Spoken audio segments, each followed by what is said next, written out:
আসসালামু আলাইকুম। আমন্ত্রণ জানাচ্ছি ফফ টিভি নিউজ আপডেটে। সঙ্গে আছে আমি ইমতিয়াজ আহমেদ। শুরুতেই সংবাদ শিরোনাম। দাবানল ও তুষারঝড়ে বিপর্যস্ত যুক্তরাষ্ট্র। রাজশাহী বিশ্ববিদ্যালয়ে কোরআন পোড়ানো ও বিজেপির লোগো রহস্য কি? এবার বিস্তারিত। রাজশাহী বিশ্ববিদ্যালয়ের শহীদ জিয়াউর রহমান হল ও সৈয়দ আমির আলী হলে রাতের আধারে পবিত্র কোরআন পোড়ানোর ঘটনা ঘটেছে। এ সময় হলের দেয়ালে ভারতের ক্ষমতাসীন দল বিজেপির লোগো আঁকা হয়েছে বলে অভিযোগ করেছেন সাধারণ শিক্ষার্থীরা। রোববার রাতের কোনো এক সময় এই ঘটনা ঘটে বলে ধারণা করা হচ্ছে, তবে কারা এমন ন্যাক্কারজনক কাজ করেছে তা এখনও জানা যায়নি। বিশ্ববিদ্যালয় প্রশাসন জানায়, প্রাথমিকভাবে ধারণা করা হচ্ছে একটি গোষ্ঠী নিজেদের স্বার্থ হাসিল এবং শিক্ষার্থীদের মধ্যে ধর্মীয় দাঙ্গা সৃষ্টি করার লক্ষ্যে এই কাজটি করতে পারে। এদিকে ঘটনার প্রকাশের পরপরই হলে থাকা শিক্ষার্থীদের মধ্যে উত্তেজনা ছড়িয়ে পড়ে। অনেকেই এই ঘটনাকে ধর্মীয় অনুভূতিতে আঘাত ও সহিংসতা উস্কে দেওয়ার চেষ্টার অংশ হিসেবে দেখছেন। জড়িতদের দ্রুত শাস্তির আওতায় আনার জন্য দাবি জানিয়েছেন শিক্ষার্থীরা। এ বিষয়ে শহীদ জিয়াউর রহমান হলের আবাসিক শিক্ষার্থী শিহাবুদ্দিন বলেন, হলের মসজিদে ফজরের নামাজ আদায় করার পর প্রতিদিনের মতো আমরা কোরআন তিলাওয়াত করতে গিয়ে দেখি দুটি কোরআন শরীফের প্রথম দিকের দুটি সূরা এবং শেষের দিকের দুটির সূরা অবিশ্বাস্যভাবে পুড়িয়ে বুক সেলফে রাখা হয়েছে। দুটি কোরআন শরীফের হার্ড কভার সহ প্রথমে ও শেষের কিছু পৃষ্ঠা পোড়ানো হয় এবং মাঝখানের 70% পৃষ্ঠা অক্ষত রয়েছে। এটা নিশ্চিত যে কোরআন শরীফগুলো কোনোভাবে কয়েল বা অন্য কোনো আগুনে পুড়ে নাই। যে কোনো এক গোষ্ঠী বা ব্যক্তি বড় কোনো উদ্দেশ্যে বা বিশৃঙ্খলা সৃষ্টি করার লক্ষ্যে পরিকল্পিতভাবে কাজটি করেছে। বিষয়টা অনেক হৃদয় বিদারক। বৈষম্য বিরোধী ছাত্র আন্দোলনের সমন্বয়ক মেহেদী সজীব বলেন, জিয়া হল ও আমির আলী হলে কোরআন পোড়ানোর ঘটনা একই সূত্রে গাথা। কোরআন পুড়িয়ে আমাদের হৃদয়ে রক্তক্ষরণ ঘটানো হয়েছে। মুসলমানদের দুর্বলতা তারা খুব ভালোই জানে, কিন্তু তারা এটা জানে না যে আমাদের কোরআন ও নবীর প্রতি অগাধ ভালোবাসাই সমস্ত শক্তির কারণ। একটি উগ্রবাদী চক্র উদ্দেশ্য প্রণোদিতভাবে কোরআন পুড়িয়ে বিশ্ববিদ্যালয় সহ পুরো দেশে অস্থিতিশীল পরিস্থিতি সৃষ্টি করতে চাচ্ছে। আমরা তা হতে দেব না ইনশাআল্লাহ। এই ঘটনার সুষ্ঠু তদন্ত ও বিচারের দাবি জানাই। অনতিবিলম্বে দুষ্কৃতিকারীদের খুঁজে বের করতে হবে। একদিকে স্মরণকালের অন্যতম ভয়াবহ দাবানল, অন্যদিকে ২৬টি রাজ্যে তুষারঝড়ের তাণ্ডবে বিপর্যস্ত হয়ে পড়েছে যুক্তরাষ্ট্র। ক্যালিফোর্নিয়ার লস অ্যাঞ্জেলেস শহর সহ আশেপাশের এলাকায় প্যালিসেইডস, ইটন ও হার্টসের মতো জায়গায় আগুনের ভয়াবহতা যেন এক সাযুজ্যহীন দুঃস্বপ্ন।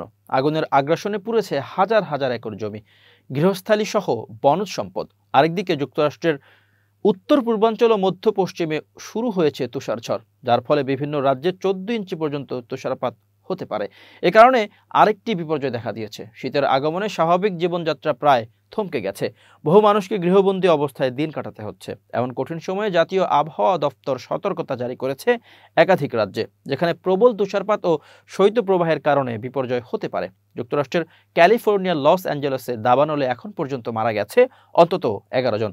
ধ্বংস হয়েছে 10,000-এরও বেশি বিলাসবহুল বাড়ি ও অবকাঠামো। 1,80,000 লোককে নিরাপদ স্থানে সরিয়ে নেওয়া হয়েছে।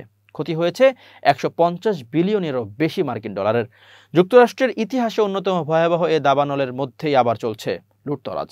পরিস্থিতি নিয়ন্ত্রণে প্যালিসেইডস ও ইটন অঞ্চলে জারি করা হয়েছে কারফিউ। গত 5 দিন ধরে দাউ দাউ করে জ্বলছে যুক্তরাষ্ট্রের লস অ্যাঞ্জেলেস। গোটা শহর যেন নরকে পরিণত হয়েছে। কয়েকটি জায়গায় দাবানলের আগুন কিছুটা নিয়ন্ত্রণে এলেও পরিস্থিতি এখনও ভয়াবহ। ইতিহাসের অন্যতম ভয়াবহ এ দাবানলে বেশ কয়েকজন প্রাণ হারিয়েছেন।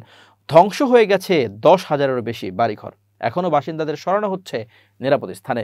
বিশেষজ্ঞদের আশঙ্কা, দাবানলে ক্ষয়ক্ষতির পরিমাণের পূর্বের রেকর্ড ছাড়াবে। আগুন নেভাতে জীবন বাজি রেখে কাজ করছে দমকল বাহিনীর কর্মীরা। টানা কাজের কারণে অনেকে অসুস্থ হয়ে পড়েছে। তবু স্থানীয় বাসিন্দাদের উদ্ধারে কাজ চালিয়ে যাচ্ছেন অভিজাত প্যালিসেডস এলাকায় পুড়ে ছাই হয়ে যাওয়া বাড়িঘরগুলোতে লোকজনকে ফিরতে দেখা গেছে। অনেকে পোড়া বাড়িঘর দেখে কান্নায় ভেঙে পড়েন। বিপদের মধ্যেই ক্ষতিগ্রস্ত এলাকায় বাড়িঘরের চলছে লুটপাট।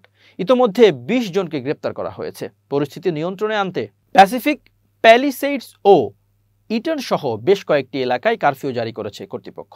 ন্যাশনাল গার্ডও মোতায়েন করা হয়েছে। এদিকে আগুন নিয়ন্ত্রণে হেলিকপ্টারে পানি ছিটানো হচ্ছে। গত শুক্রবার জুমার নামাজের পর লস অ্যাঞ্জেলেসে বসবাসরত বাংলাদেশি কমিউনিটির মসজিদে বিশেষ মোনাজাত করা হয়। অন্যদিকে তীব্র তুষারপাতে বিপর্যস্ত যুক্তরাষ্ট্রের দক্ষিণাঞ্চলের অঙ্গরাজ্যগুলো। শুক্রবার টেক্সাস, ওকলাহোমা, নর্থ ক্যারোলিনা ও জর্জিয়ার বিভিন্ন অঞ্চলে বাতিল হয়ে যায় স্কুলের কার্যক্রম। লাখ লাখ শিশুকে ঘরে বসে অনলাইনে ক্লাস করতে হচ্ছে। বিভিন্ন অঞ্চলের অফিস আদালত বন্ধ ঘোষণা করা হয়েছে। বৈরী আবহাওয়ার কারণে শার্লোট, ডালাস, ফোর্ট বিমানবন্দরে বিমান চলাচলেও বিঘ্ন ঘটছে। এদিকে আবহাওয়া অফিস জরুরি প্রয়োজন ছাড়া ঘরের বাইরে না যাওয়ার পরামর্শ দিয়েছে। এ সপ্তাহে লস অ্যাঞ্জেলেসের আশেপাশের দাবানল একটি ধাঁধা তৈরি করেছে। কেন দাবানল মোকাবিলায় সবচেয়ে ভালোভাবে সজ্জিত দেশের দ্বিতীয় বৃহত্তম শহর ক্যালিফোর্নিয়ার পুরো অংশকে আগুনে পুড়িয়ে ফেলা রোধ করতে অক্ষম বলে মনে হচ্ছে। ক্যালিফোর্নিয়ার দাবানলের জন্য বিল্ডিং কোড দেশের মধ্যে সবচেয়ে সুরক্ষিত। এর স্থানীয় দমকল বিভাগগুলোকে ক্যাল ফায়ার সমৃদ্ধ করা হয়েছে। 4 বিলিয়ন বাজেটের রাজ্য দমকল সংস্থা বিশ্বের সেরা প্রশিক্ষিত অগ্নি নির্বাপকদের অন্যতম। রাজ্যের বিশাল করভিত্তিক দাবানল সুরক্ষার জন্য কার্যকরভাবে সীমাহীন সম্পদ তৈরি করে এবং ক্যালিফোর্নিয়ার রাজ্যব্যাপী বাধ্যতামূলক প্রয়োজনীয়তা রয়েছে যে ঝুঁকিপূর্ণ এলাকার বাড়ির মালিকরা তাদের সম্পত্তির চারপাশে প্রতিরক্ষাযোগ্য স্থান তৈরি করে এমন নিয়ম বা অন্যান্য পশ্চিমা রাজ্যগুলো প্রয়োগ করতে চায়, কিন্তু তা করতে পারে না, কারণ এটি রক্ষণশীল ভোটারদের ক্ষুব্ধ করবে। যদিও এই অঞ্চলটি দ্রুত বর্ধনশীল দাবানলের সাথে অপরিচিত নয়। ক্যালিফোর্নিয়ার বন ও অগ্নি সুরক্ষা বিভাগ বা ক্যাল ফায়ার অনুসারে মেগালোপোলিসের বেশিরভাগ অংশ জুড়ে থাকা একাধিক দাবানলকে দক্ষিণ ক্যালিফোর্নিয়ার সবচেয়ে ভয়াবহ দাবানলের ঘটনাগুলোর মধ্যে একটি হিসেবে বিবেচনা করা হয়।